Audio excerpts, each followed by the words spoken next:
Olá pessoal, tudo bem? Mas que bom que a gente vai poder fazer aqui uma revisãozinha para o médio com vocês, tá? Espero que vocês aproveitem o máximo que vocês puderem, tá? Eu selecionei algumas questões para que nós pudéssemos, na verdade, conversar um pouquinho sobre a prova.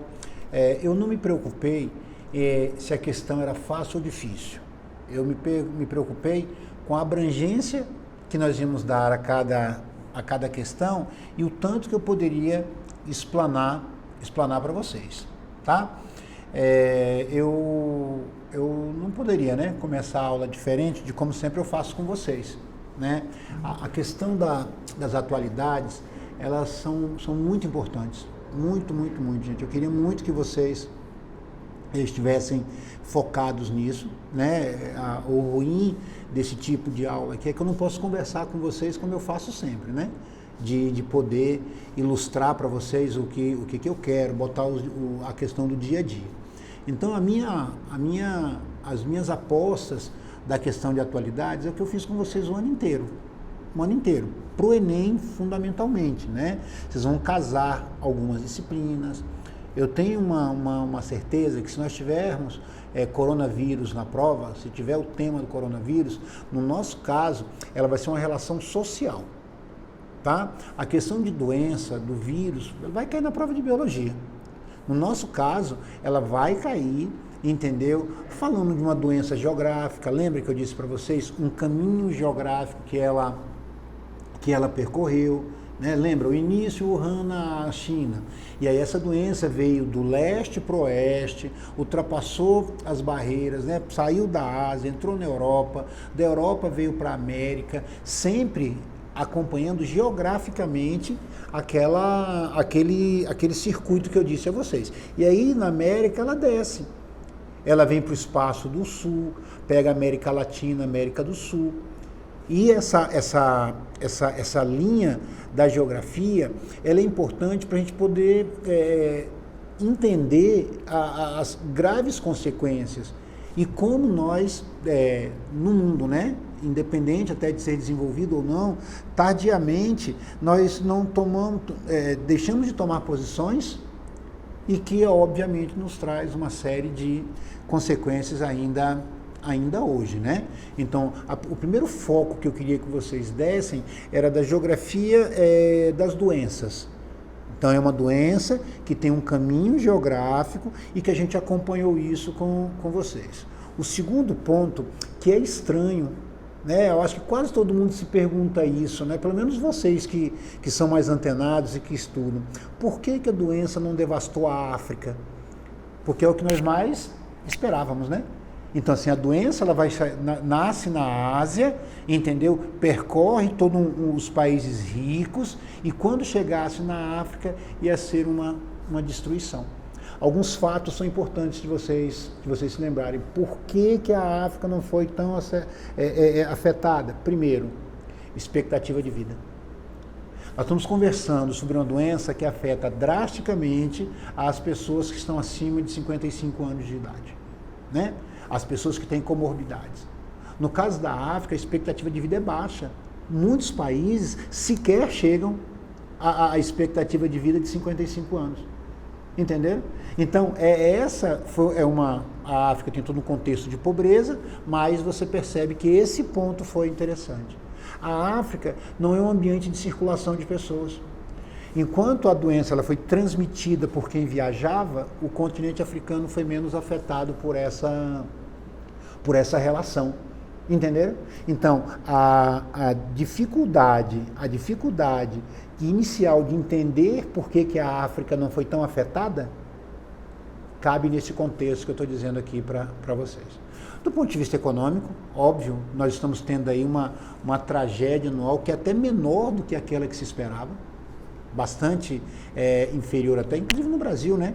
Nós tínhamos uma expectativa de queda de PIB em torno de 10% e o governo está fechando com alguma coisa em torno de 4,5%, 5%. Vamos esperar para ver qual vai ser o resultado final, mas o trade, né? o comércio mundial, ele foi todo afetado por essa relação. Então, eu aposto com vocês sobre coronavírus, se for doença, na prova de biologia, se for contexto econômico e social, na prova de geografia e de sociologia, nesse contexto que eu disse a vocês, especificamente no continente africano, né? Sem contar, né, essas questões que eu peço a vocês, que a gente tem que deixar um pouco de lado, que é a questão da nossa opinião, né? A nossa opinião sobre, deveria ter feito lockdown, não deveria ter, e isso não vai cair na prova. Primeiro que é uma prova de governo, né, gente? Vocês têm que lembrar disso. É uma prova de governo, diferente da UNB, onde as universidades têm uma independência, tá? Então, dificilmente eles vão colocar uma questão onde coloque o governo em xeque, né? Então, fica atento com isso. Na leitura, tenta passar por esse instrumento. Acho que a eleição americana é, de fato, uma coisa para a gente ficar atento, o contexto em que ela aconteceu, né? O Donald Trump até fevereiro estava reeleito. Lembra disso? Eu bati nessa tecla com vocês o tempo inteiro. Começa a pandemia e aí a coisa vai tomando um outro rumo. Junta com Black Lives Matter. E aí você tem uma outra reversão de situação para o Donald Trump. Desemprego, 40 milhões de americanos pediram seguro-desemprego. Vocês percebem que ele foi perdendo a eleição. Não acredito muito na característica da eleição americana. É muito específica e é muito cheia de detalhe para a gente. Eu acho que o resultado, as afetações globais, lembra que eu falei para vocês? O Donald Trump fez um governo para os Estados Unidos, American First, e abandonou questões internacionais que são importantíssimas. Ele deixou de lado o Tratado de Paris. Lembro para vocês, Tratado de Paris é o tratado ambiental, tá? Que agora o novo presidente americano, Joe Biden, já disse que vai voltar para ele. Ele abandonou o tratado de não proliferação de armas nucleares que o Irã estava presente. Também já foi dito que vai voltar. O primeiro ato do Donald Trump como presidente foi sair do Tratado Transpacífico, que é o maior bloco econômico, né, existente, que era ser uma pujança para o comércio global, e ele sai, entendeu? Ele retira os recursos financeiros da OMS no momento de pandemia. Então tudo isso foi minando, acabou com uma derrocada na eleição americana, que é lógico, vai trazer reflexos aí para o mundo inteiro, tá? Sempre aposto, né, nas questões sociais, tanto para geografia como para sociologia, a questão da violência urbana, né, que nos afeta aí de forma muito grave, a questão do racismo, né, que tem o evento americano com grande força do George Floyd, mas ele vem galgando espaços cada vez maiores, com as manifestações de rua, né? O Brasil com eventos negativos, né? O rapaz do Carrefour, as duas menininhas que foram mortas na porta de casa, e cada momento tem uma situação difícil. E aí então eu peço para que vocês se lembrem da Constituição, que vocês estudaram na Constituição no artigo 5º, racismo é um crime imprescritível e inafiançável. Valmir, qual a diferença do racismo para injúria racial? Racismo é imprescritível e inafiançável. O crime não desaparece nunca e não tem valor que se pague para sair. E a injúria racial é uma ofensa. O racismo é um crime que você comete contra um grupo, contra uma comunidade, ou impede alguma pessoa de atingir o seu objetivo. A injúria é uma ofensa que você faz à pessoa, prescreve e tem fiança para isso. Aquele questionamento que eu sempre fiz com vocês. Provavelmente nenhum de nós aqui conhece alguém que esteja preso por racismo, né? E as outras mudanças da lei, a questão da homofobia, que também, como é uma prova de governo, acho, ainda mais esse governo que é conservador, né, retrógrado em diversos posicionamentos, colocar a homofobia como racismo é dizer também que nós não vamos punir as pessoas que cometem ou que cometerão esse tipo de crime. Então eu queria que vocês ficassem atentos para fazer esses links desses elementos que eu acabei de dizer para vocês, tá bom? De atualidades, é muito É muito isso que eu quero que vocês vejam. É lógico que durante as aulas aqui, durante as questões que eu escolhi, eu quero que vocês vão percebendo, né? Eu vou insistir. A minha preocupação pequena aqui foi saber se a questão era fácil ou difícil. A minha preocupação aqui foi dizer a vocês que é um conteúdo que é amplo e que pode cair na prova de diversas maneiras. Recomendação para a prova do Enem para vocês? Normalmente a gente faz no finalzinho da aula, né? Eu vou fazer agora para vocês. Recomendação: leiam com atenção. Leiam com muita atenção. É o que eu vou fazer aqui com essas questões com vocês aqui agora. Tentem tirar o ímpeto de vocês de ler a questão e falar assim, putz, fácil demais. Entendeu? Fácil, e aí vai lá, leia com atenção, veja as respostas com atenção. É comum que no Enem a gente tenha respostas, como é que eu digo para vocês? Respostas que são verdadeiras, mas parece que uma é mais verdadeira do que outra. Entenderam? Então, assim, por favor, leiam com atenção, não se afobem e nem achem, para nenhuma questão, que ela está tão fácil que você não tenha que ler mais uma vez. Essa é a minha primeira sugestão para vocês. A segunda sugestão, tá? Façam as questões que vocês tenham maior conhecimento sobre ela. A questão que você tiver uma dúvida, coloque ela para dar uma outra lida com mais atenção, para terceira lida se for necessário. Tá? Geografia e Sociologia são as provas mais fáceis. Ah, Valmir, você falar isso para a gente acreditar em você? Com certeza, com certeza. Eu garanto a vocês, são as maiores notas que vocês tiram.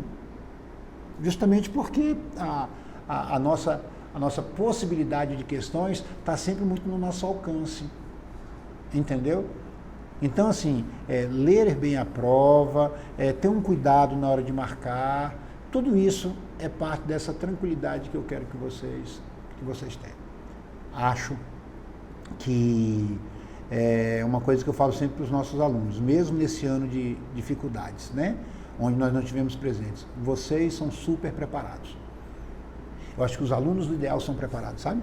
Mas vocês do MED, pelos nossos debates, pela nossa forma, pela nossa construção, vocês estão tranquilos. Vocês sabem sobre blocos econômicos, vocês sabem sobre anomalias de mercado, lembra? Cartel, trust, dumping, monopólio, oligopólio, oligopisônio. Todos esses são termos que vocês têm familiaridade. Aglomerado, holding, temas de vocês. Tá? Então eu fico muito, muito tranquilo da forma como vocês vão fazer a prova. E na verdade o Valmir não tem que ficar tranquilo, não sou eu que vou fazer a prova, né? São vocês. Então vocês é que tem que ficar tranquilos para que tenham um resultado que seja aquele que vocês esperam. E na verdade, né, gente, no final, aquele que todos nós esperamos. Beleza? Tranquilo? Eu vou passar para as questões para que vocês possam aí ter toda uma noção de qual que é a minha proposta com vocês nesses itens aqui. Beleza? Vamos ler a questão. Questão número 1. Uma ação tomada por alguns países que pode funcionar é proporcionar bolsas de estudo e empréstimo para aqueles que querem estudar em centros universitários fora do país, com a contrapartida de que, após a conclusão da faculdade, essas pessoas possam pagar ao governo, voltando e trabalhando no país de origem, desburocratizar o exercício de certas profissões e incentivar centros de excelência também pode ajudar. As medidas governamentais descritas buscam conter a ocorrência do seguinte processo demográfico. Isso aqui é uma coisa que a gente coloca aqui que os governos estão tentando evitar, mas é uma coisa que eu torço muito para que aconteça com vocês. Com vocês. Entendeu? Quantas vezes eu conversei com vocês e falava assim, gente, quem de vocês vai estudar fora? Quem de vocês pensa em ir para outro lugar do Brasil? A chance na universidade, a chance do melhor trabalho. Então, os governos percebendo que essa movimentação estava retirando boas cabeças, o governo começa a criar mecanismos de incentivo. Bolsa, como ele citou aqui no texto, empréstimo para que você possa financiar um curso de boa qualidade no seu país. Vocês estão entendendo? Então, tudo isso os governos estão fazendo. É lógico que quem vai sofrer com isso são os países mais pobres, os países menos desenvolvidos. Porque vai ter aquele grupo de alunos, vou pegar aqui os alunos do médio, todos os alunos de excelência, que estão estudando, que estão se preparando, vão passar numa boa universidade. E aí vem uma universidade americana, ou uma empresa americana, europeia e asiática, e aí fundamentalmente Japão, Coreia do Sul, Singapura, né? E convoca vocês para o trabalho com salários melhores, com uma estrutura de funcionamento melhor. Gente, é muito difícil a pessoa não se render a esse processo. Vocês estão entendendo? Então, assim, não há no momento nenhuma ação tão efetiva de nenhum país no mundo que consiga evitar a resposta da questão número um para vocês. Tá? E aí eu analiso, obviamente, todos os itens, né? Então, o que diz a letra A para a gente? A letra A fala assim, que os governos vão incentivar com bolsa de estudo, com empréstimo, para evitar a transferência de refugiados? Não. Até porque a palavra refugiado, que é outra palavra que eu queria que vocês focassem bastante, que vocês tivessem o máximo de cuidado, inclusive para uma prova de redação. Tá? A questão dos refugiados. Quais são os refugiados que nós temos no mundo? Tipo de refugiados. Entendeu? Que normalmente os refugiados, eles são associados às condições negativas dentro do seu próprio país. Eles estão fugindo do seu país. Por que os refugiados estão fugindo? Eles estão fugindo porque tem uma guerra. É o caso da Síria, por exemplo, que tem 5 milhões de pessoas refugiadas. Eles estão fugindo porque as condições políticas, econômicas e sociais estão arrebentadas. Olha o caso da Venezuela, que também está chegando, ou já ultrapassou próximo de 6 milhões de refugiados. Lembrando para vocês que o caso da Venezuela, ele é especial, por vários motivos. É nosso país fronteiriço, nós temos uma divergência de governo bem clara nesse momento. Né? O Bolsonaro, ele cita muito claramente que a Venezuela é um exemplo a não ser seguido, por várias dificuldades que se tem. E o Brasil, notícia de 2 dias, 3 dias. O Brasil é o país que recebeu 43 mil venezuelanos esse ano. Sabe? Como nós vamos tratar isso? Esses são refugiados, mas que tipo de refugiado? Entendeu? Esses cidadãos que o texto indica, eles não são refugiados. Eles não estão fugindo do seu país. Entendeu? Eles não estão abandonando o seu país porque tem só uma tragédia. Eles estão abandonando porque vão para uma condição já definitivamente melhor para eles. Vocês perceberam isso? E tem um outro tipo de refugiado que vocês não podem abandonar, viu? Na hora da prova, fiquem atentos. São os refugiados de causas naturais. Crescem no mundo o tempo todo, ou porque teve uma enchente, vamos lá. Pega o jornal de hoje, dia 17 de dezembro, entendeu? Pega o jornal de hoje, Santa Catarina, Vale do Itajaí, destruído por uma chuva, com pessoas desaparecidas. Ah, você vai pegar um terremoto, você vai pegar um tornado, você vai pegar um furacão. São motivos que fazem com que as pessoas se recolham ou se retirem dos seus lugares e possam ir para outra área, porque a condição natural, ela foi aí desfavorável. E tem condições que são específicas, né?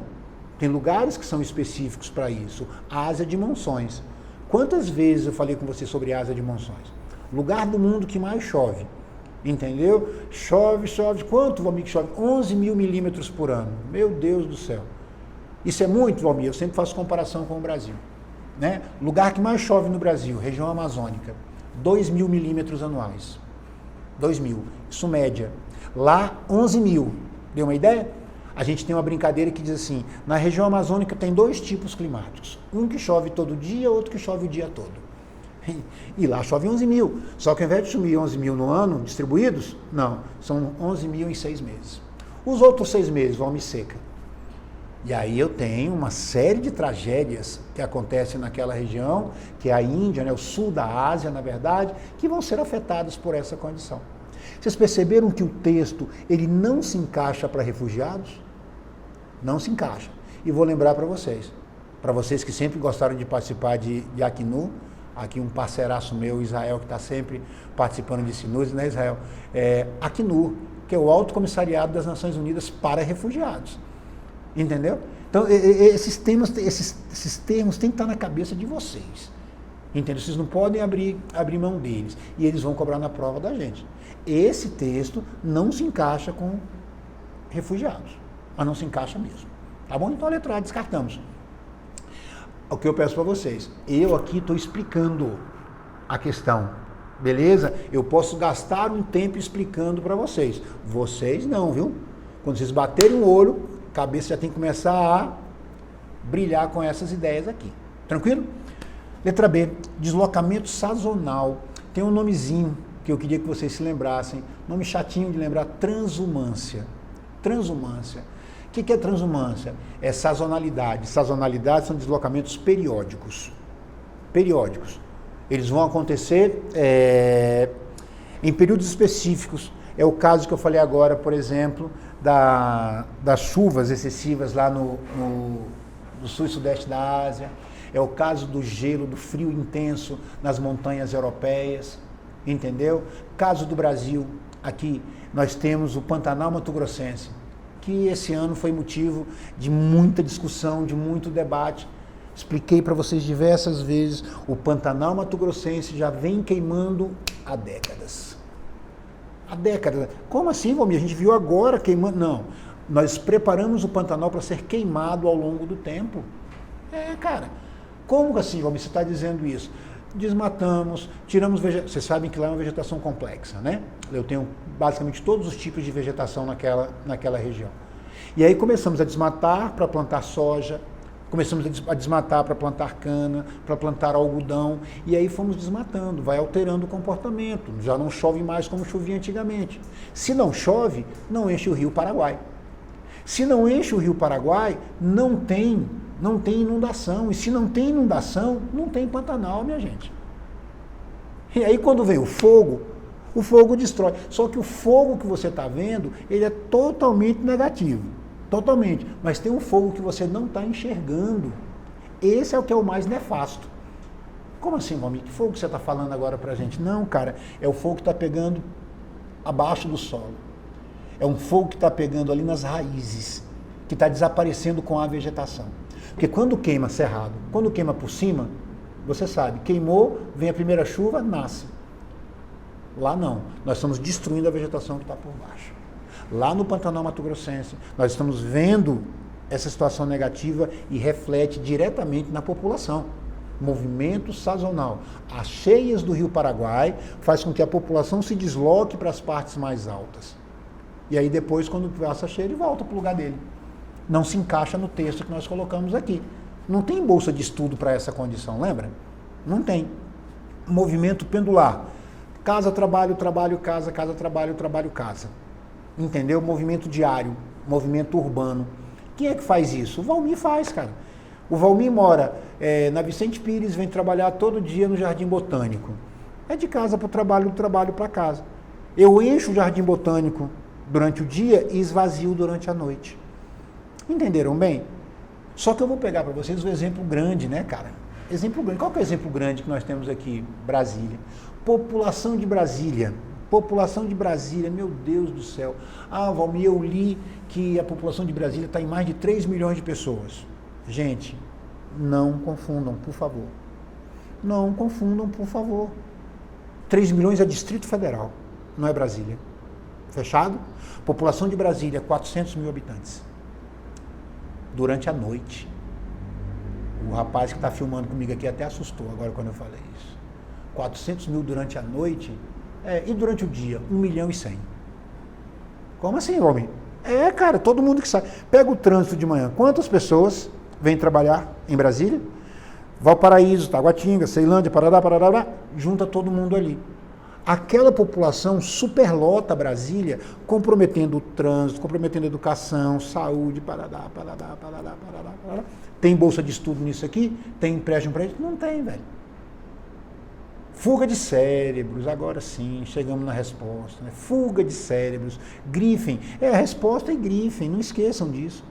Fuga de cérebro é o cara que está se preparando no país dele, que está numa universidade boa, que está numa empresa boa e é cooptado pelas grandes empresas e pelos outros países. É o que eu torço que aconteça com vocês, viu? Pô, Valmir, você não pensa no Brasil? Não, pensa em vocês. Pensa em vocês, pô.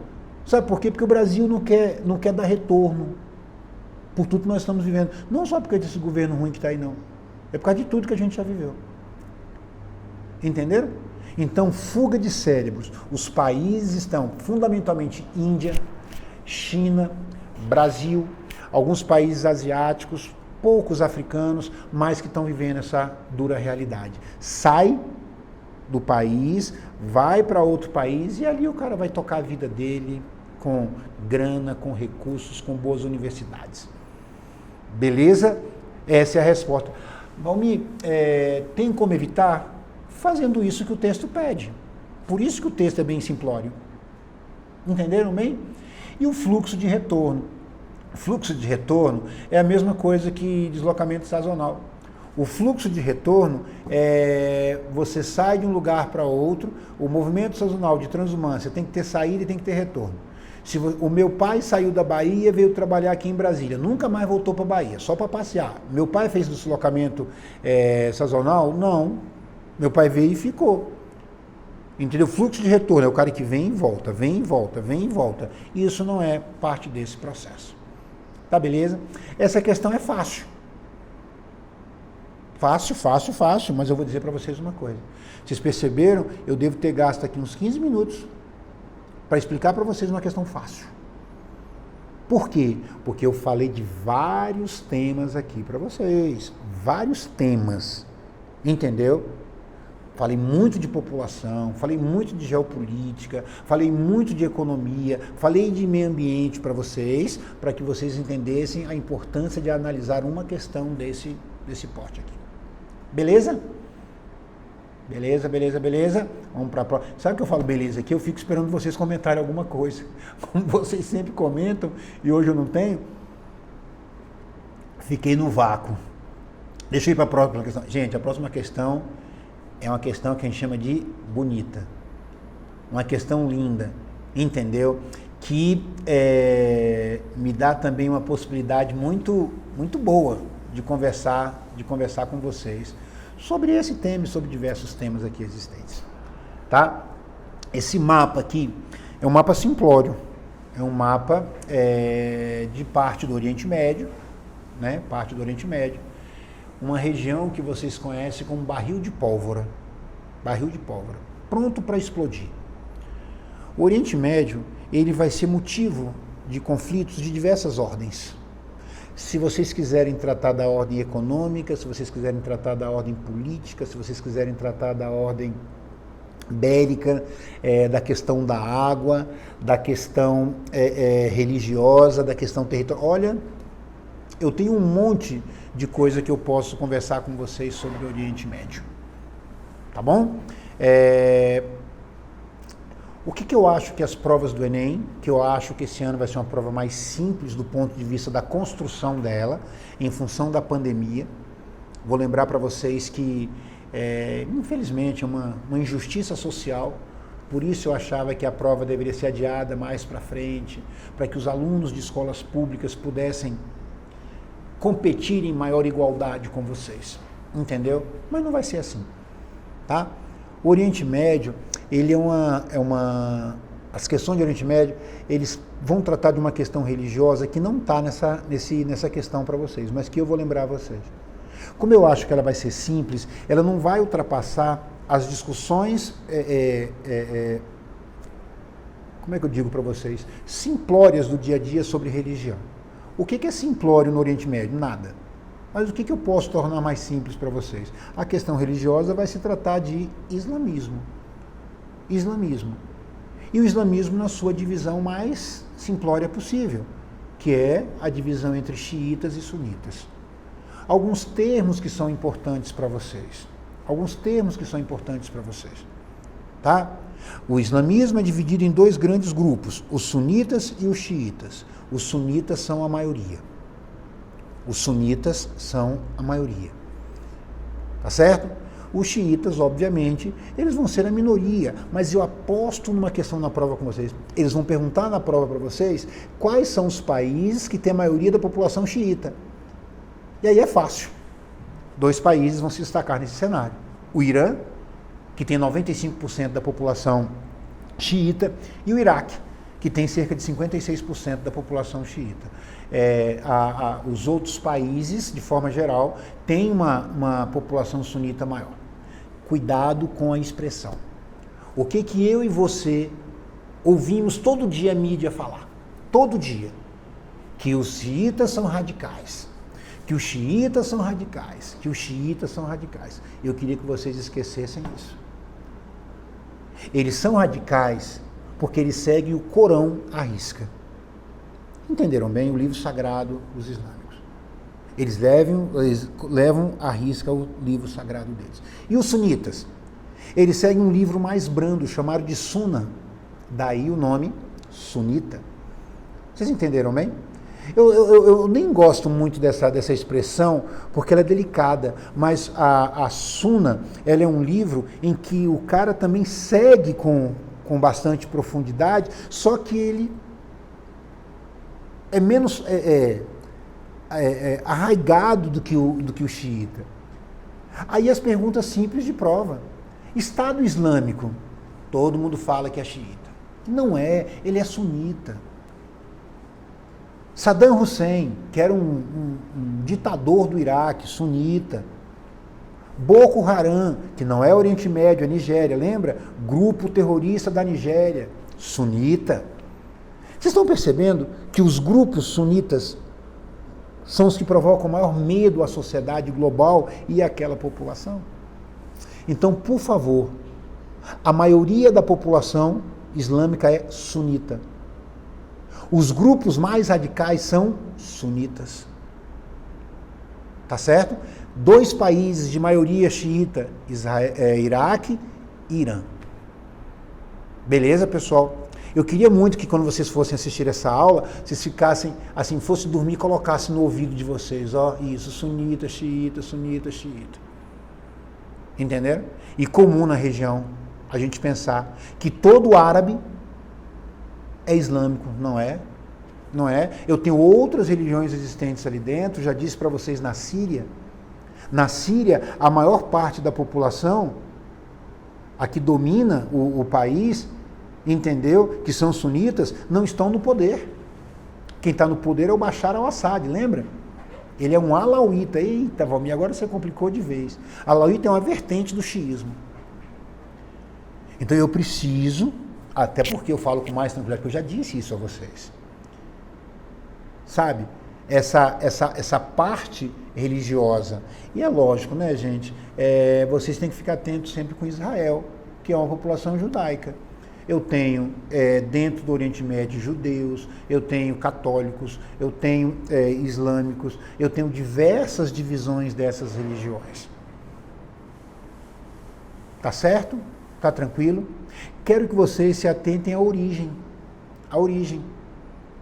Entendeu? Nós estamos acostumados a falar que o Oriente Médio é uma região de árabes. Beleza? De maioria árabe. Mas vou lembrar para vocês, escrevam no caderno e não se esqueçam disso. Irã não é árabe. O Irã é de origem persa. Vou repetir. O Irã é de origem persa. Entenderam bem? Os judeus da região da resultante dos movimentos sionistas existentes, primeiro a diáspora, depois eles se reúnem, né, em territórios comprados por ricos judeus na região, entenderam? E eu tenho Iraque, eu tenho o Irã, eu tenho o Iraque, eu tenho a Síria, eu tenho vários países, a maioria de origem árabe. Mas o Irã especificamente, que é o que é cobrado em prova de vocês, é de origem persa. Tá claro? Todo mundo é rico em petróleo aqui? Não. Israel não tem petróleo, o Líbano tem pouco petróleo. O petróleo é importante para várias economias. E vou lembrar para vocês que o petróleo vem gradativamente perdendo importância na economia global. Ainda é a principal commodity do planeta. Lembra-se disso? O que é uma commodity? Matéria-prima de baixo valor agregado. Tá? Matéria-prima de baixo valor agregado. Dentro dessa postura que eu estou dizendo aqui para vocês, tem países que são dependentes. O Irã tem dependência de petróleo, mas outras nações começaram a investir fundamentalmente em tecnologia. Os Emirados Árabes, a própria Arábia Saudita, entendeu? Que são países que têm desenvolvido grandes investimentos, tanto em turismo como em tecnologia, para poder fugir dessa dependência do petróleo. Tá? E é óbvio, né, pessoal, o mundo todo ele é preocupado com a cisão entre Israel e Palestina. Eu não vou voltar no Israel histórico lá para vocês, não. Não dá tempo, entendeu? Eu vou começar em Israel, na criação do Estado de Israel. Vou lembrar só um pouquinho, Segunda Guerra Mundial. Lembra das 3 conferências que a gente fala muito? Yalta, Crimeia Russa, Potsdam, subúrbio de Berlim, e São Francisco, Estados Unidos. As 3 conferências são do final da Segunda Guerra Mundial para tentar dar uma organização ao mundo. Uma organização ao mundo. Entendeu? E essa organização, ela faz com que nós criemos a ONU com o objetivo de ser o organismo de paz. Lembra? A ONU substitui a Liga das Nações. Entendeu? Essa substituição foi com um número maior de países, com mais estrutura, com mais condição, né? E aí você pega o quê, velho? Você pega o mundo estarrecido com o Holocausto, você pega o mundo estarrecido com a prática nazista, destruindo 6 milhões de judeus, e isso no número que nós temos. A Segunda Guerra matou 50 milhões de pessoas. Vocês entenderam? E aí, cara, nós temos todo um mundo voltado e com a grande tristeza de ter visto um massacre provocado pelos nazistas. E aí há uma convergência global para a criação do Estado de Israel. Quando que o Estado de Israel é criado? Em 1947. Ele passa a existir de fato em 1948. Oficialmente ele surge em 1948. Apoiado pelos Estados Unidos e pela antiga União Soviética. Lembrando que nesse momento nós já temos a Guerra Fria, né? A Guerra Fria, ela surge no contexto da doutrina Truman, lembra? Contenção de socialismo, e que faz com que a gente entenda Plano Marshall, Plano Colombo, essas políticas de ressurgimento de economia europeia e asiática.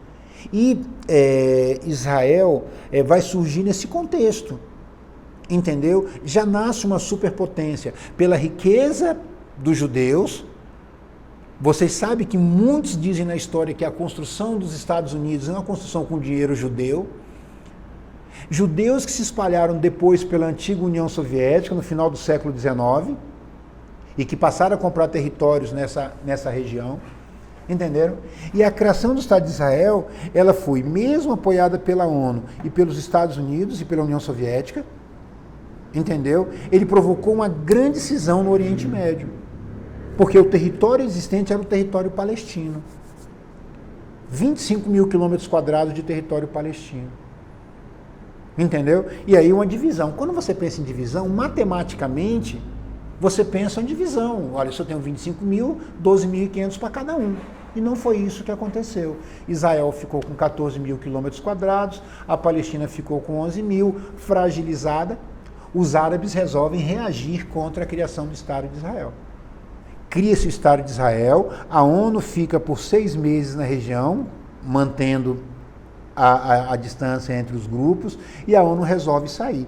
Quando ela sai, não é força de expressão minha, tá, gente?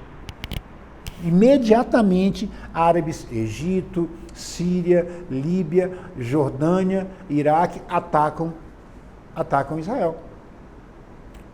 Vamos lembrar do que eu disse para vocês agora há pouco? Israel já nasce potente. Israel é força. Nós temos 10 países no mundo com arma nuclear. 10 países no mundo com arma nuclear. Entendeu? Gente, Israel está entre eles. Vocês estão me entendendo? A forma como nós temos é uma forma ruim. E aí o resultado Israel massacra os árabes. Preciso de uma intervenção da ONU e dos Estados Unidos em 1948, 49, que é o primeiro conflito árabe-israelense, para que o avanço judeu e o avanço israelense fosse contido. Isso acontece já em 1948. Em 1956, olha, gente, essa questão aqui, ela é de 67. Eu estou em 56. Eu tive a nacionalização do canal de Suez. Lembra que nós já conversamos sobre isso? Gamal Abdel Nasser, líder egípcio, ele nacionaliza o canal de Suez, que é uma passagem do mar Mediterrâneo, aqui no texto a gente consegue ver, do mar Mediterrâneo, olha o Egito ali, onde começa a parte verde, do mar Mediterrâneo ele vai pegar o Mar Vermelho. E aí pega uma linha de comércio fundamental, ainda hoje fundamental. E aí tem uma reação, né? A reação foi de quem? Ingleses e franceses. Porque são os ingleses e franceses. Vocês lembram que quem construiu o canal de Suez foi o francês Ferdinand Lesseps. E a construção, é óbvio, tinha uma cara europeia, né, nesse processo. E aí os franceses e ingleses percebem o quanto perderiam. E aí eles resolvem atacar o Egito. Israel se aproveita da situação, se alinha a ingleses e franceses e aí massacram. O Egito perdeu a guerra, mas a intervenção dos Estados Unidos fez com que o canal fosse controlado pelo Egito. Percebe? Aquilo ali está claro na minha cabeça, tomara que seja na de vocês também. Ali está claro que mesmo tendo ganhando a guerra bélica, mostrava a decadência dos europeus. Derrotados, né? Derrotados durante a Segunda Guerra Mundial. Entendeu? Muito derrotados. E aí essa fragilidade europeia faz com que os Estados Unidos se imponham nessa região. Tá? Eu tive antes um conflito de 52 por conta das águas do Rio Jordão, tá? Que é sempre um motivo de discussão a questão hídrica no Oriente Médio. Mas saiu de 56 para 67, que é o objetivo da questão. O tópico da questão é esse. Israel, em 1967, ele ataca de surpresa os árabes. Ataca de surpresa. Se os árabes estivessem preparados, já seria um massacre de Israel. Sem estar preparado para esse tipo de ataque, Israel destruiu, em poucas horas, em 6 dias. Vocês sabem que a Guerra dos 6 Dias é considerada, na região, a guerra mais rápida de toda a história. De toda a história. São 6 dias em que Israel destrói toda a força aérea dos países árabes que estavam envolvidos nesse conflito, que eu já disse a vocês, Egito, Líbia, Iraque, Jordânia. Entendeu? E invade regiões. Quais são as regiões invadidas pelos judeus? Foi a Península do Sinai, entendeu? Eles invadiram a faixa de Gaza, tudo no texto, tudo no gráfico. Península do Sinai, faixa de Gaza e as colinas de Golã, que são na fronteira com a Síria. Entendeu? Israel invade, aumentando seu território em até 50%. O mundo fica chocado com isso. Mas Israel mantém a sua invasão. Até que nós vamos chegar em 1973, que eu já saio um pouco da questão, em 1973, para falar da guerra do Yom Kippur. Yom Kippur é feriado judeu, lembra? Significa Dia do Perdão. Dia do Perdão, feriado judeu. Os árabes, lembra que em 67 os judeus atacam os árabes? Agora os árabes, não, vamos pegar os judeus de surpresa no feriado deles. Lê do engano. Judeus preparados, quando os árabes atacam, Israel rebate. Israel está pronto para destruir os árabes nessa questão. Aí, mais uma vez, Estados Unidos e ONU fazem a interferência na região. Ao interferirem na região, nós começamos a perceber que há uma clara preocupação de estabelecer postos e aliados na região.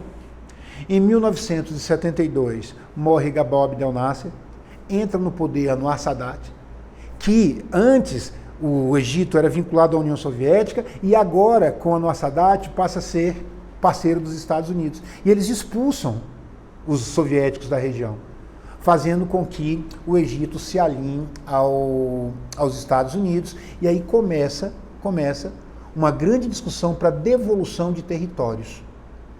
Entenderam? E a devolução de território, ela foi feita a partir de 79, no Acordo de Camp David, que é uma casa de campo do presidente dos Estados Unidos, em que o Egito recebe de volta a Península do Sinai e um pouco mais à frente a faixa de Gaza em 2005. Lembrando que lá no acordo, Menachem Begin, que era o primeiro-ministro de Israel, Anwar Sadat, que era o presidente do Egito, e Jimmy Carter, eles receberam o Prêmio Nobel da Paz por esse acordo. Por esse acordo. Entenderam? E depois, um pouco mais à frente, a faixa de Gaza é devolvida pelo ministro, né, Ariel Sharon, que é um líder complexo, conhecido como carniceiro. Que essa aula eu não consigo dizer para vocês quem foi de fato Ariel Sharon. Lembra vocês que hoje a situação, as colinas de Golã ainda são motivo de debate, de discussão. Digo para vocês que a liderança de hoje é uma liderança delicada, porque a eleição de Israel foi delicada. O líder Netanyahu, né, Benjamin Netanyahu, ele vai governar por 2 anos e depois vai passar o cargo para um outro que ganhou a posição com ele. E, enfim, é uma região de difícil solução, por tudo que eu contei para vocês aqui na aula. Você sabe, né, cara, uma aula de Oriente Médio, eu tenho que demorar 3, 4 aulas com vocês. Uma questão eu não consigo, entendeu? Mas aqui eu respondi a questão. Aqui eu fui bem na resposta para vocês. E tá claro, né, a letra E. Na Acordo de Camp David, tá? Que foi depois confirmado, e a faixa de Gaza foram regiões que foram devolvidas aí ao Egito. Deixa eu ler para vocês aqui o texto, né? Nem li. O mapa mostra os territórios ocupados por Israel na Guerra dos 6 Dias, lembra, a guerra mais rápida. Israel ataca os árabes de forma violenta, destrói toda a força aérea desses países. Quais desses territórios foram devolvidos por Israel em 79? O Acordo de Camp David não é 79, ele começa lá em 74 e vai se estendendo, tá, gente? Anwar Sadat é morto num atentado terrorista lá no Egito, um negócio complicado, como tudo é na região, tá? E pelo primeiro-ministro Ariel Sharon. Beleza, resposta, a letra E vai ser aí a Península do Sinai e a faixa de Gaza, porque ele fala respectivamente, tá? As colinas de Golã na Síria, Península no Egito, Cisjordânia na Jordânia, faixa de Gaza no Egito, Jerusalém Oriental. Cabe talvez alguma coisa sobre Jerusalém Oriental, tá? Lembrar para vocês que Jerusalém é uma cidade vital ainda hoje, e que nunca saiu, mas voltou para o cenário mais recentemente, porque o Donald Trump, numa ação completamente deslocada, ruim para o mundo, quis tirar a capital de Tel Aviv, que é a capital de Israel, e levar para Jerusalém.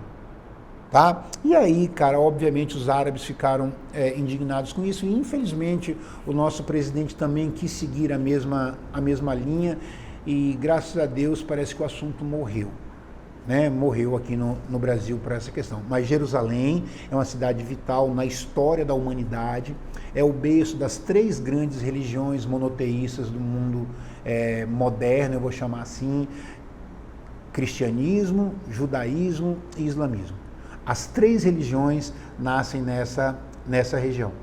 E aí, óbvio, é motivo de extrema delicadeza dos debates. Tá? Fiquem atentos com Jerusalém, sempre motivo de debate, e esse pode ser um tópico da prova, viu? O Donald Trump tirou, né, a capital, e o Brasil não chegou a tomar essa atitude. Beleza? Vamos para outra questão? Você sabe que comigo a coisa é sempre demorada, né? Vocês ficam, vamos ver muita coisa. É assim. Questão número 3. Essa música do Chico Buarque de Holanda, né? Meu pai era paulista, meu avô pernambucano, meu bisavô mineiro, meu tataravô baiano. Vou na estrada há muitos anos, sou um artista brasileiro. Chico Buarque, a Celina vai gravar na Israel também? Vai? Quando vocês começarem a aula com a Celina, você fala assim: cara, o Valmir detonou Chico Buarque aqui na sala. Fala para a Celina, ela e Giovanni ficam indignados comigo quando eu falo que Chico Buarque era um velho mesmo antes de nascer. entendeu? Apesar do cara escrever coisas belíssimas, como a gente está acostumado a ver, né? A minha tristeza com o Chico Buarque, por isso que eu falo que ele é um velho antes de nascer, é porque ele foi um cantor de uma época, né? Ele foi um compositor cantor ele nunca foi direito, mas o compositor da época da ditadura, né? Então parece que depois secou. Mesmo que ele tenha ido para escrever livros, né, e tal, mas o texto cabe bem aqui para a gente. E o que esse texto diz aqui para a gente? Esse texto fala de uma perambulação, de um circuito que o brasileiro vai seguindo, né? O brasileiro que corre esse país, que percorre áreas e muitas áreas, o cara que nasce num lugar e vai para outro, né? De um país que tem grande movimentação populacional, grande movimentação interna, mas muito em função de quê, pessoal? Da pobreza do país, das dificuldades que nós temos, né? O meu pai, verdadeiramente, né? O meu pai Valmir também, ele saiu da Bahia para cá, ele veio trabalhar aqui em Brasília e não volta mais, sabe? O meu avô era filho de italiano, sabe? A minha mãe veio do Rio Grande do Sul, e aí, cara, nós temos essa miscelânea toda que é o Brasil, das dificuldades econômicas, das dificuldades financeiras. Nós temos não sei se é contraditório usar essa expressão que eu vou usar, mas é verdade.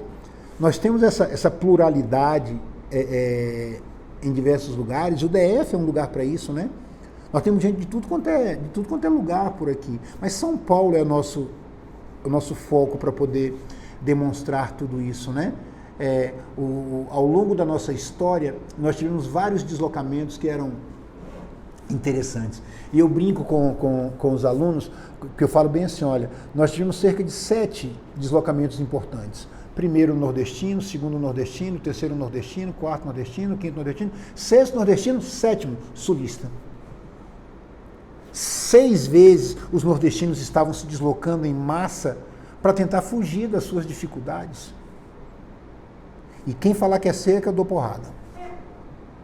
Você sabe que eu vou dar porrada se falar que é seca. Porque o nordestino, ele não saía lá porque era seco, lembra disso? Ele saía porque as condições eram ruins, não de clima. Ele saiu porque não tinha infraestrutura. É a indústria da seca que se aproveitava daqueles cidadãos. Se aproveita ainda, né? Hoje menos até um pouco. Queria que vocês lembrassem, não esquecessem disso. A característica do sertão nordestino não é a seca, é a irregularidade de chuvas. Tecnicamente falando, vocês sabem disso. Lá é um clima semiárido, tropical semiárido, que chove 750 milímetros por ano. É uma quantidade de chuva razoável. Eu estou falando isso do sertão nordestino, não estou falando do Nordeste, não. Tá? Que é outra coisa que eu quero que vocês tenham cuidado na hora da prova. Lembra do Nordeste? Zona da Mata, Agreste, Sertão e Meio Norte. Nós estamos conversando sobre o sertão. Aqui agora. Se você construir condições adequadas, o cara não se desloca, mesmo na seca. Dá um exemplo para a gente lembrar aí, Valmir. Vocês já ouviram falar de Petrolina e Juazeiro. Petrolina em Pernambuco, Juazeiro na Bahia. Entendeu? Uma região de sertão, onde é cortada pelo Rio São Francisco. Curiosidade, 2 rios grandes no mundo têm essa característica, tá? Nilo e São Francisco. O Nilo corta uma região árida, Saara, e o São Francisco uma semiárida. E aí as pessoas começaram a fazer irrigação por gotejamento, sensacional.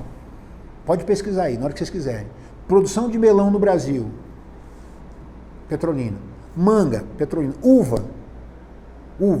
Os melhores vinhos do Brasil estão sendo feitos com uvas do sertão nordestino. Então, pelo amor de Deus, né? Dá a condição que o cara não sai de lá. Tá? E se você prestar atenção na questão, ela é bem simplória pra gente. Eu vou começar até a gabaritar de baixo para cima, tá? Vocês vão entender por que no finalzinho. Letra E fala de índice de fecundidade. O que é taxa de fecundidade? Taxa de fecundidade é o número médio de filhos que cada mulher tem, né? Que no Brasil é uma das coisas que mais evoluímos, nessa taxa de fecundidade. 1960, cada mulher brasileira tinha 5,6 filhos. Doideira, né? Não dá nem pra gente imaginar aí o que é isso hoje, não consegue pensar. E hoje, Valmir, 1,7. Caraca, reduzimos muito. Adoidado. Vocês sabem, se lembram quanto que a ONU coloca que é o ideal de reposição? A ONU coloca 2,1. Nós estamos com 1,7.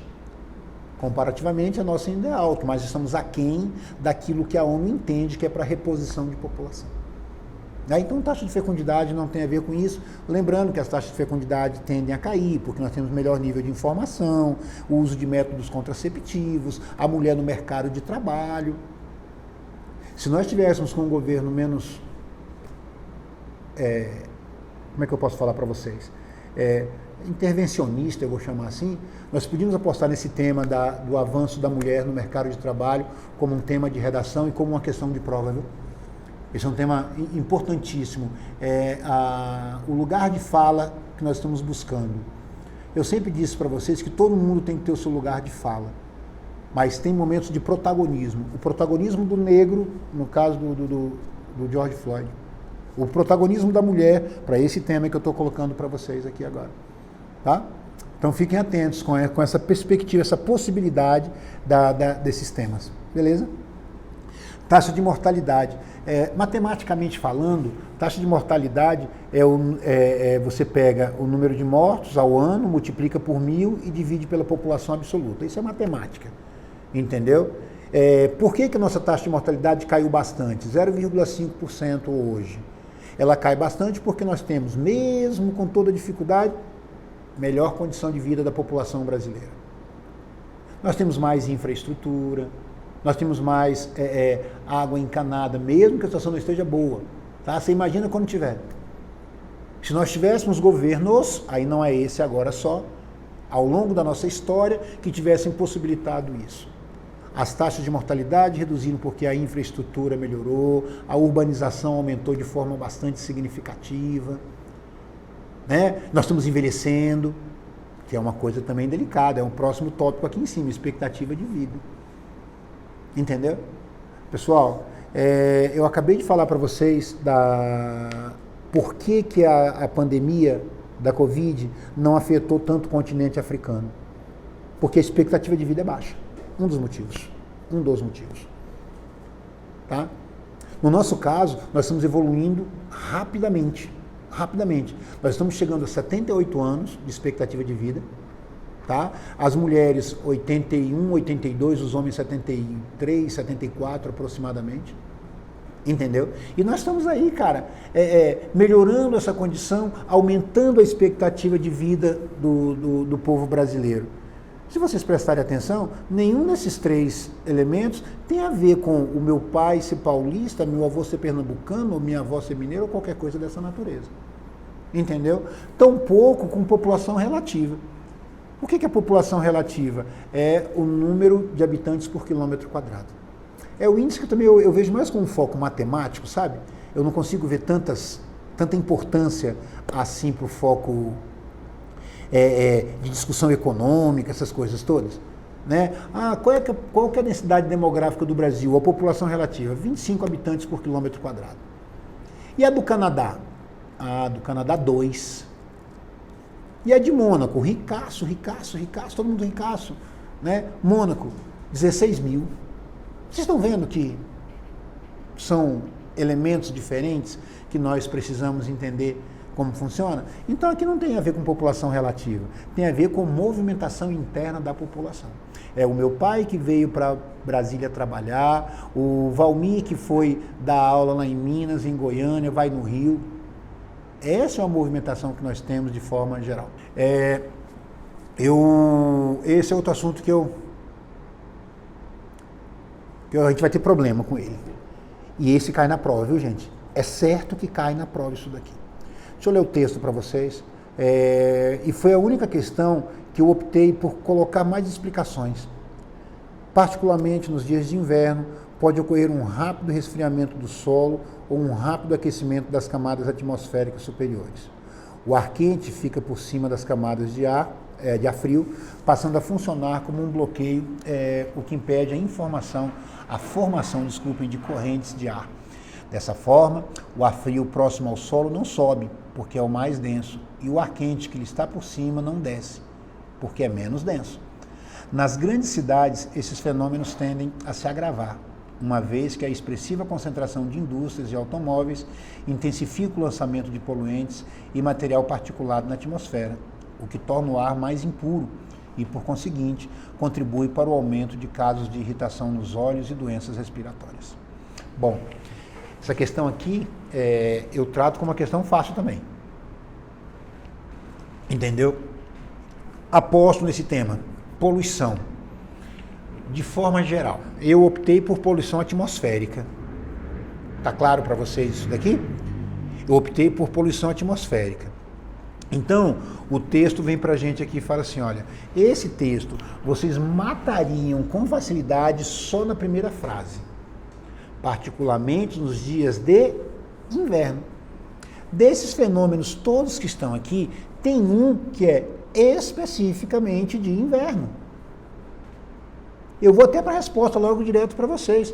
Fenômeno que acontece no inverno é inversão térmica. Se eu fosse fazer a prova, não é porque eu sou professor, não. Se eu fosse fazer a prova, essa seria a questão que eu falo assim, meu Deus, quase todo mundo vai acertar isso daqui, por essa colocação do inverno. Porque efeito estufa é o ano todo. Efeito estufa é o ano todo. Entendeu? E ainda fazer aquela separação que vocês conhecem de efeito estufa, que é a separação do efeito estufa natural, necessário à vida na Terra, entendeu? Se não tivesse o aquecimento, esse aquecimento natural, esse efeito estufa natural, não teria vida na Terra.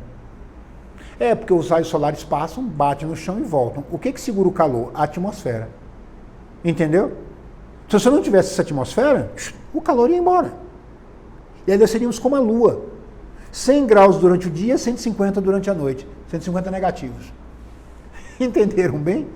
Então essas oscilações, assim, essas variações térmicas muito acentuadas e tudo. Então, o próximo gráfico, ele vai na resposta para vocês. Olha a explicação aqui. O que é normal? Os raios solares batem na superfície e voltam. Ar quente, ar frio, e quanto mais eu vou subindo na troposfera, vamos lembrar disso? Troposfera, que é a camada mais próxima à superfície, entendeu? Esse ar, à medida que ele vai subindo, ele vai se resfriando. Dá uma prova disso, Valmir. Os picos das montanhas são congelados. Nós chamamos de gelo eterno, né? Gelo eterno. As montanhas altas, elevadas, têm aí uma formação de gelo no seu cúmulo. Isso aqui é o normal. E quando chega o mês de inverno, a temperatura resfria muito, o chão resfria muito e aquele ar que está próximo à superfície resfria. Ele fica mais frio que o ar de cima, que fica quente. Resultado disso, a poluição não consegue sair. E aumenta os níveis de poluição, de problemas de vista, problemas respiratórios, etc, etc, etc. Entenderam bem? Sabe? Aqui a explicação, acho que esse gráfico dá uma ideia boa para a gente do que acontece, né? O ar não consegue se dissipar, a poluição não consegue ir junto, e resultado, nós temos aí os níveis de poluição aumentados de forma extremamente significativa. Beleza? O próximo tópico é ilha de... Eu vou usar esses meus gráficos, tá? Ilha de calor. Entendeu? Ilha de calor. Se é ilha, tá claro que é um espaço pequeno, né? Ou menor, na verdade, do que aquele que a gente imagina. Ilha de calor é o aquecimento da temperatura no centro da cidade. Brasília. Brasília é um bom exemplo. São Paulo, a cidade de São Paulo. Em Brasília, qual é o lugar mais quente de Brasília? Pela lógica, é o setor comercial sul. Por quê, Valmir? Porque lá eu tenho prédios, a maior circulação de carros, quantidade, entendeu? Não tenho árvores, tenho calçadas, asfaltos, tudo ali. Então a temperatura sobe. À medida em que eu vou em direção ao lago, a temperatura vai diminuindo. Percebem isso? Eu vou em direção ao lago, diminui. Em outras cidades, vou em direção à área rural, como o próprio texto, o próprio desenho me mostra aqui agora. No centro é mais quente. Isso é ilha de calor. Efeito estufa, mostrei para vocês, expliquei. Os raios solares entram, são filtrados na camada de ozônio, entendeu? Essa camada de ozônio que filtra os raios solares faz com que 19% dos raios sejam filtrados ali. E esses raios que voltam, cerca de 81%, eles retornam. 47% desse ar quente a Terra absorve e 34% retorna para poder nos aquecer. Entenderam? Esse é o efeito estufa natural. Isso nós precisamos dele. Agora, quando você tem um lançamento de dióxido de carbono na atmosfera feito de forma mais intensa, entendeu? Os raios solares não conseguem sair. Isso em qualquer época. Não conseguem sair. Resultado disso, temos um aquecimento global. As temperaturas vão fazer com que haja um degelo. Havendo degelo, eleva o nível dos oceanos. Elevando o nível dos oceanos, os continentes são inundados. E aí as consequências são nefastas. Vai desaparecer vegetação, as cidades mais importantes colocadas ali nas áreas urbanas e por aí vai. Tá bom? Então, o efeito estufa não está dentro daquele nosso bloco. E aqui no último tópico da questão, deixa eu voltar aqui para ver o que eles colocaram lá no item. Chuva, ciclone tropical. Ciclone é um tipo de vento, né? Nem vou gastar muito tempo com vocês com ciclone, não. E o último item é a chuva orográfica, tá? Que é uma chuva causada aí pela formação de um relevo, pela presença de um relevo. Na verdade, eu tenho 3 tipos de precipitação. Eu tenho a precipitação orográfica, a precipitação frontal, a chuva frontal e a chuva convectiva. Convecção é de lugares quentes, região amazônica. O ar sobe rapidamente, verticaliza, condensa e chove no mesmo lugar. A chuva frontal, o ar quente se encontra com o ar frio horizontalmente e aí formam as chuvas. E a chuva orográfica, formação de um relevo. O relevo impede com que a massa úmida entre ou ultrapasse aquela condição montanhosa e aí condensa e chove na faixa litorânea ou no lugar que tem a montanha. Tá? Essa divisão que nós temos aqui é bastante comum. Tá? Então, esses fenômenos que eu mostrei para vocês aqui, todos são importantes. Os tipos de chuva que eu mostrei aqui são importantes, mas o que está dentro do texto é a precipitação. A precipitação aí é a inversão térmica, que é um dos fenômenos mais importantes que nós temos. Tudo bem, pessoal? Tranquilo? Acho que eu pulei a questão 5 aqui, deixa eu ver onde é que eu estava. Cara, vocês me conhecem há muito tempo. Nós trabalhamos juntos basicamente os 3 anos. E eu vou falar uma coisa para vocês. Eu saí da minha casa para gravar essa aula aqui para vocês, sabedor que eu não consigo fazer as questões todas que eu coloco, porque eu falo muito. Sempre falei muito. E a minha ideia aqui é trazer para vocês o máximo de informação possível. Basicamente tudo que eu falei aqui, vocês conhecem já. Vocês têm noção. Entendeu? Então eu queria que vocês assistissem a aula e falassem, caramba, esse aqui é o suspiro para eu ir fazer a prova. Eu não desejo boa sorte para ninguém em prova, não. Eu desejo boa prova.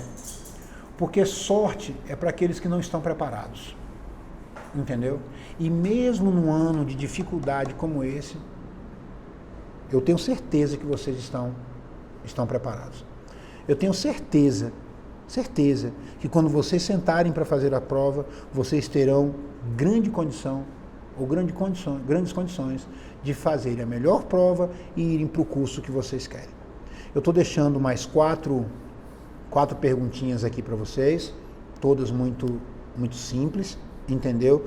Há uma reclamação na escola com relação a mim, que eu falo demais, mas eu não ligo não. Eu não me importo com isso não, tá? Eu vim para sair da minha casa para gravar, porque eu aposto em vocês.